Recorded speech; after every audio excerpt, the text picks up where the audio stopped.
Ayan guys, foggy morning today. Oops! Mama, slippery. Watch out. Wala na ano. Kahit tumapit tayo, hindi kita yung ilog. Hindi afford or kakainin talaga ng rent yung sahod mo. Yes, yung weather like ngayon, di ba sobrang lamig na. Tignan nyo din kung siguro kung swak to sa lifestyle nyo. Oo. Medyo mahal, medyo mataas yung... Oo nga, so saka yung yung grocery, parang tumataas mag-ano tayo talaga cost of living vlog. Kasi parang OA na nung grocery namin, tapos same amount, same quantity lang naman din ang mga binibili namin dati.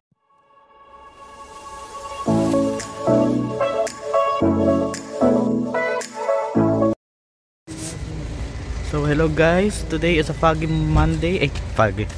Today is a foggy morning. I'm gonna show you.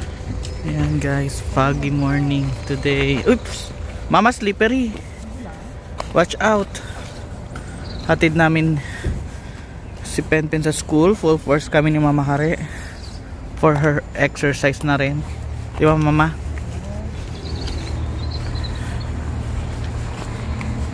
It's Oden Pen.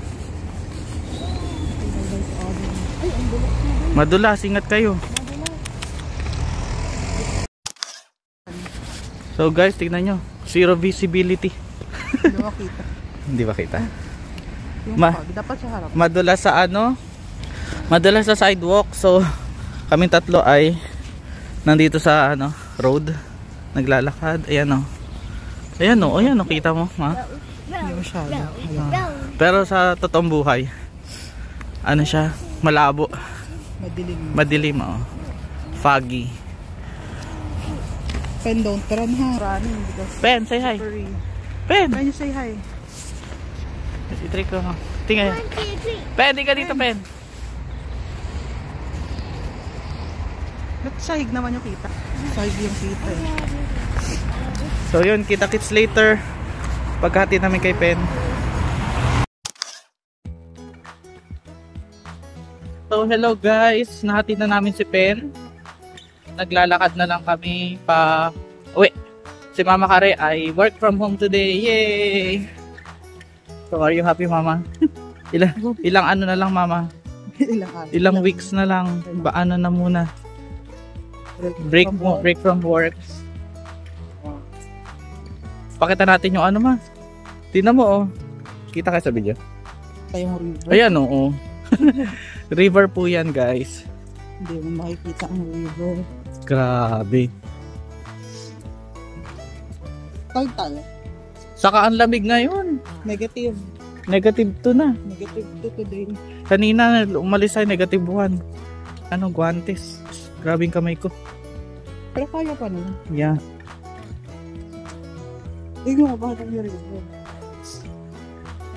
Oo. Sana yung mga ibon. May ibon.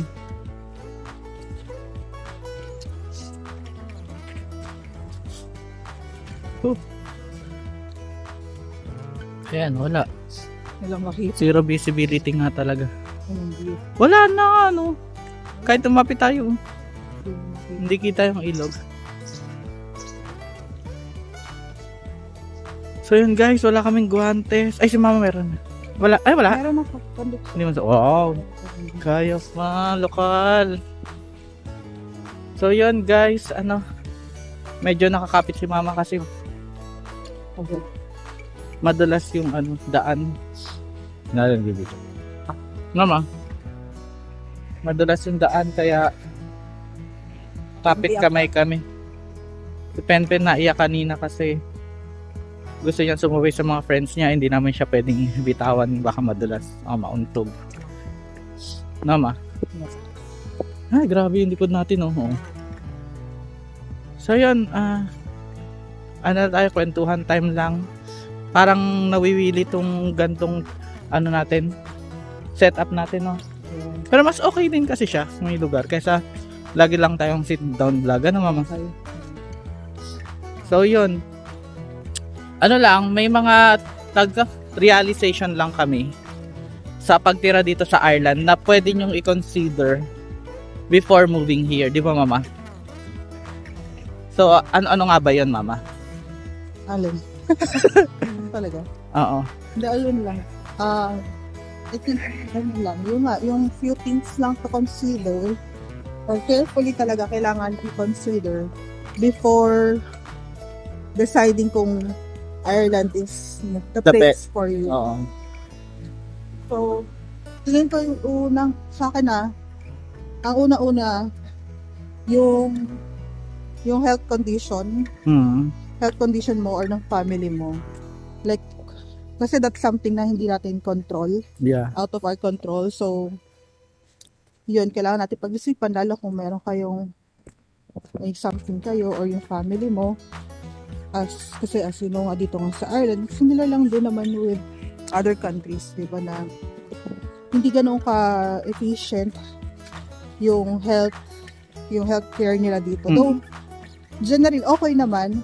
And yun nga, ang maganda lang talaga, libre. Oo. Pero like, kung kailangan mo ng like urgent care ng mga specialist, yun yung medyo medyo struggle. Oo. Like, so yun, like ako, dati naghanap ako ng ENT, ang tagal talaga magpa-schedule. Oo, parang kinontak namin lahat ng hospital, clinic, para makapag-schedule ang mga binibigay 8 months, 5 months. Talaga. Tapos yung pinakamalapit sa Donegal, banda? Donegal ba yun? Hindi. Drogheda. Ang layo, pumunta pa kami Dublin. Kasi yun yung pinaka malapit. Ang pinaka na schedule. Available. Grabe yung kamay ko. Ang sakit. Mag-gloves ka kasi. Tingin na. Ang sakit, ma. Ba't ako hindi naman? Baka mo, tira mo. Sakit mo. Play pa din. Close na. Ang sakit. Malamig. Okay.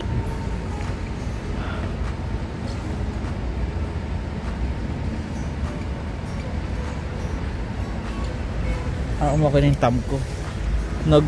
Frostbite siguro. Nakatuloy-tuloy lang pa. Baka naman nakapost siya kanina. Ay, oo nga. Ay, play mo nga. Hindi yata natin na... Yun, so guys, sorry. After kung yung nag-frostbite. Frostbite? Oo, Pinost ni Mama Karikala namin nag-play. So, may hindi kami na-film.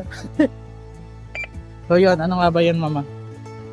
Yun nga, yung accommodation siguro yung next thing to consider kasi ayun, very talaga siya, basic necessity siya so very important siya. And at yung current status natin ngayon dito, condition dito ngayon sa Ireland, medyo mahirap kasi nga may housing crisis pa din. And then kung titingnan mo, mas mahirap yung situation ngayon compared to nung dumating kami sa Ireland 2 years ago.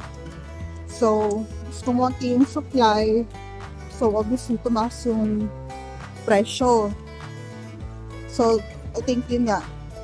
Kung nagpaplano kayo lumipat dito sa Ireland, consider nyo yung accommodation, both yung temporary accommodation nyo and yung permanent accommodation. Oo. Kasi nga, yung temporary accommodation mo, kung wala ka pa nahanap talaga na permanent, yun, medyo mahirap din yung temporary kasi mahal din. Kahit Airbnb, mahal, Yeah, like kung mag-hotel ka, Airbnb, halos same lang ang hotel. Same yung price. Sobrang mahal naman. Tapos yung hotel, mura na yung mahanap mo na 150 per night. Oo. So, medyo mahal talaga siya. So, 150 €. Kahit sabihin mo na 1 week ka mag-stay sa hotel, or 2 weeks, magkano na din yun. Oo. Ayun. And then wala ka rin guarantee kasi na makakahanap ka agad ng permanent accommodation in the span of like 2 weeks. 2 weeks, yeah. Oo. Kasi medyo tight talaga. Mataming demand, mahina yung supply. Tapos, ang maganda siguro, makahanap kayo ng roommate, housemate, yun yung pinaka... Yeah, yun naman yung ginagawa talaga ngayon. Oo. Sharing talaga. Kasi hindi afford or sayang yung ano, kakainin talaga ng rent yung Sahod mo. sahod mo. Ayun. Kahit kami, kahit si mama lang nag-work, talagang wala kaming naiipon. Nagne-negative talaga kami. Kasi sobrang mahal ng rent. Oo. And ayun, so like kasi nung dumating kami dito, 2 weeks nag-hotel kami. Oo. Pero ang maganda lang kasi doon, Sagot ng covered company. naman siya ng company. And then, yun, within that 2 weeks, maganda, nakahanap kami ng bahay. Oo. Which is yun yung inuupahan namin up to now. So, we suggest talaga na mag-research na kayo and apply ng mga apartment or ng bahay kahit nandyan pa kayo sa Kusaman kayo. sa Pinas o sa country. Kasi gano'n naman yung ginawa namin. Nag-apply na kami before pa kami nakarating dito sa Ireland. Pero yun, mag-ingat din kayo syempre sa mga scammers. Kasi maganda nakikita nyo pa rin yung bahay. Kesa bigla kayo magde-deposit. Nakakatakot yun. So, ingat-ingat eh. Ayun. So, yun. Healthcare. Oh. Healthcare, tapos accommodation. Yun yung mga Number 2. Dapat i-consider. dapat i-consider before moving in. Tapos, siguro number 3 ko yung weather. Yeah. Weather din. Yes, yung weather like ngayon, 'di ba? Sobrang lamig na. Tingnan nyo din kung swak to sa lifestyle nyo. Oo, kasi mahirap din. Katulad niyan si Pen nung last winter. Lagi siya nagkakasakit. So, dahil sa weather. So, nahirapan kami. Ayun, dahil sa weather, si Pen nagkakasakit. So, parang nag-ano kami noon. Nag-iisip talaga, para sa atin ba talaga tong Ireland? Kung buwan-buwan or weekly nagkakasakit si Pen, parang mas gugustuhin na lang namin lumipat, di ba? Yeah. So, oo. Last year talaga yung sobrang hirap. Kaya medyo napapaisip talaga kami. Kasi nga, yun nga, hindi kami sanay sa weather na malamig, tapos maulan. And then, lalo kung may bata. Di ba, parang, and then, hindi sanay yung katawan nila. So, medyo prone talaga sa sakit. Oo. So, yun yung medyo naging struggle. And medyo mapapaisip ka talaga kung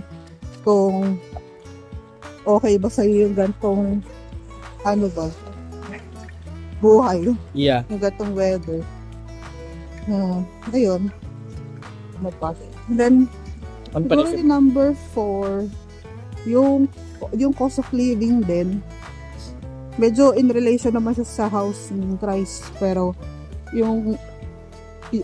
importante talaga yung financial aspect eh. Kailangan talaga i-consider mo kung yung ma-earn mo ba from your work dito sa Ireland, kaya bang sustain yung cost of living mo. Oo. Kasi dito sa Ireland is one of the highest talaga eh. Diba? Cost of living talaga. Medyo mahal, medyo mataas yung... Oo nga, so, saka yung yung grocery, parang tumataas mag-ano tayo talaga cost of living vlog. Kasi parang OA na nung grocery namin, tapos same amount, same quantity lang naman din ang mga binibili namin dati. Pero ngayon, sobrang mahal na.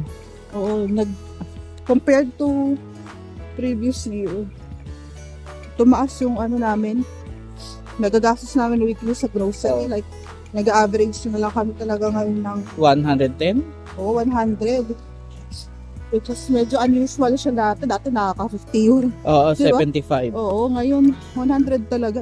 Parang normal lang naman yung mga binibili namin. Yeah. And then like yung sa apartment, nagtaas na din ng rent sa amin after 2 years. So, yun. Kailangan talaga i-consider mo kung enough ba yung kikitain mo dito, lalo kung family kayo. Yeah. Kasi to be honest, like, dahil sa cost of living, pero kasi kami, marami talaga akong binabayaran. Kahit sa Pati Pinas. maraming binabayaran. So, medyo Tight mahirap talaga. talaga mag-ipon. Oo. So, pero kasi unlike nyo sa Middle East, di ba? Walang tax talaga. So, Kung sanay ka doon na wala kang tax, parang mahihirapan kang tanggapin yung buhay dito. 'Di ba? Pero yun, yun. Pero, ang maganda naman din kasi dito, yung citizenship.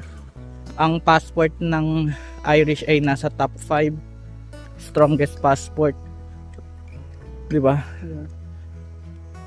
So, yun. Ano pa?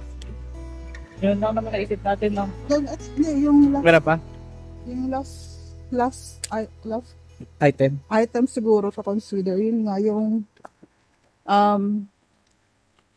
parang relate din sa weather, pero more on like yung lifestyle mo ba? Kung Oo. ano ba yung preferred mo na buhay, like laid back ba yung gusto mo, Oo. or yung busy life. Depende rin kasi kung saan kang lugar dito sa Ireland. I think kung sa Dublin ka, medyo busy. Medyo fast pace. Oo, pero kung dito sa mga province, So, may choices naman. medyo laid back. laid back. Hmm. So,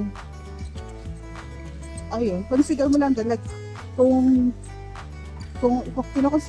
lilipat ka na Ireland, and then, wala ka pang, parang hindi mo pa decided kung saan Oo. ka, i-check mo din kung ano yung preference mo, and kung ano yung swak na county para sa'yo. Mm-mm. Yeah. Ayun, mahalaga din guys na mag-research kasi hindi biro ang bigla-biglang magmamigrate. Yeah. Kailangan malaman yung kasi bigla ka na lang mabibigla na hindi ito yung pinangarap ko, ganyan. Like, even kung maglilipat ka ng county or ng region, like, kunyari from Limerick, and then say natin lumipat ng Dublin, medyo mahirap. Oo. Like, kung family kayo, mas lalong mahirap. Marami ka dapat i-consider, like yung school ni Pen, Oo. school ng anak niya. Yung healthcare. Oo. So, yun, before ka mag-move, i-assess mo na talaga. Like, kami kasi, yun lang. Kami medyo kulang kami sa research din talaga. Lumipat tayo. Oo. Parang Hindi kami masyado siguro sa sobrang, excited na umalis. Excitement namin umalis na Jamaica. Kung ano na yung pinakauna Natanggap na trabaho. nag-open na opportunity. Oo. Yun yung ginrab na. Saka may mga friends naman tayo dito. So parang masaya naman Okay, sila sa buhay. So yun na yung Pero di namin masyadong kinonsider yung healthcare, ganyan. Di ba, nung first year natin talaga, Struggle. napapaisip tayo noon. Struggle is real. Di ba napapaisip talaga tayo? Oo, pero yun nga, kailangan mo din talagang maging stable muna. Oo, mag-adjust ka muna talaga. Pero yun, kung nahirapan kayo within 1 year, normal lang yun. Huwag nyo sabihin na, huwag nyo isipin na putik madalas. hindi para sa inyo yan, ganyan. Kasi nag-a-adjust ka pa naman. So, Oo. give yourself some time. 1 to 2 years. Oo, para ma-assess mo kung Madalas dito tayo. para ma-assess mo kung the place is talagang for Para you sa- ba or hindi. So yun, ito yung namin, parang part 2 ng mukha niya ng disadvantages. Pero yun, parang maganda rin naman yung usapan ngayon. Kasi nung nag-disadvantages kami, parang 1 year pa lang kami sa Ireland nun. So ngayon parang 2 years and 4 months na kami sa Ireland. So Medyo updated. oo. So yun, malapit namin sa bahay. So hanggang dito na lang. Say goodbye, mama. Bye. Bye, see you sa next vlog, and please subscribe to our channel, and then please follow us on Facebook. Thank you, bye.